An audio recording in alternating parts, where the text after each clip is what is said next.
ಅದು ಒಂದು ಹಳೆಯ ಮನೆ, ಬಾಳು ಮುಗಿದ ಒಂದು ಅಜ್ಞಾತ ಕುಟುಂಬ.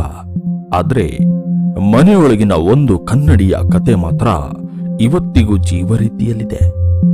ಆ ಮನೆಯನ್ನ ಸೇಲ್ನಲ್ಲಿ ತೆಗೆದುಕೊಂಡವನು ರಮೇಶ್. ಮನೆ ತುಂಬಾ ಮಂಕು, ಆದ್ರೆ ಬಟ್ಟಲಿಗಿಂತ ಒಳೆಯುತ್ತಿದ್ದ ಒಂದು ಹಳೆಯ ಕನ್ನಡಿ ಮಾತ್ರ ಆತನ ಗಮನ ಸೆಳೆದಿತ್ತು.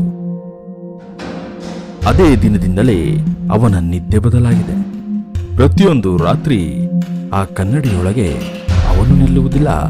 ಅವನನ್ನ ನೋಡ್ತಾ ಇನ್ನೊಬ್ಬ ಅವನಂತೆ ಹೋಲುವ ವ್ಯಕ್ತಿ ಬಾಯಿ ಬಿಟ್ಟು ನಗ್ತಾನೆ, ಅವನ ಜೊತೆ ಮಾತನಾಡ್ತಾನೆ. ಆದ್ರೆ ರಮೇಶ್ ತುಟಿಗಳಿಂದ ಯಾವ ಶಬ್ದವೂ ಬರುವುದಿಲ್ಲ.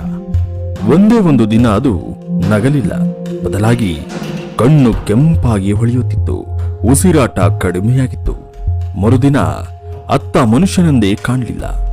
ಆ ಮನೆಯೊಳಗಿನ ಕನ್ನಡಿಯೊಳಗೆ ಮಾತ್ರ ಅವನ ಪ್ರತಿಬಿಂಬ ಇವತ್ತಿಗೂ ಇರುತ್ತದೆ. ಆಗಾಗ ನಗ್ತಾ ಕಾಣುತ್ತದೆ. ಆ ಮನೆಯ ಹಿಂದಿನ ಬಾಗಿಲ ಮೇಲೆ ಇವತ್ತಿಗೂ ಒಂದು ಬರೆಯಿದೆ, ನೋಡು ಆದರೆ ಎದುರಿಸಬೇಡ. ನೀವು ಎಷ್ಟು ಬಾರಿ ಕನ್ನಡಿಯಲ್ಲಿ ನಿಮ್ಮನ್ನ ಬೇರೆ ರೀತಿಯಲ್ಲಿ ನೋಡಿದ್ದೀರಿ? ಕಮೆಂಟ್ ಮೂಲಕ ತಿಳಿಸಿ.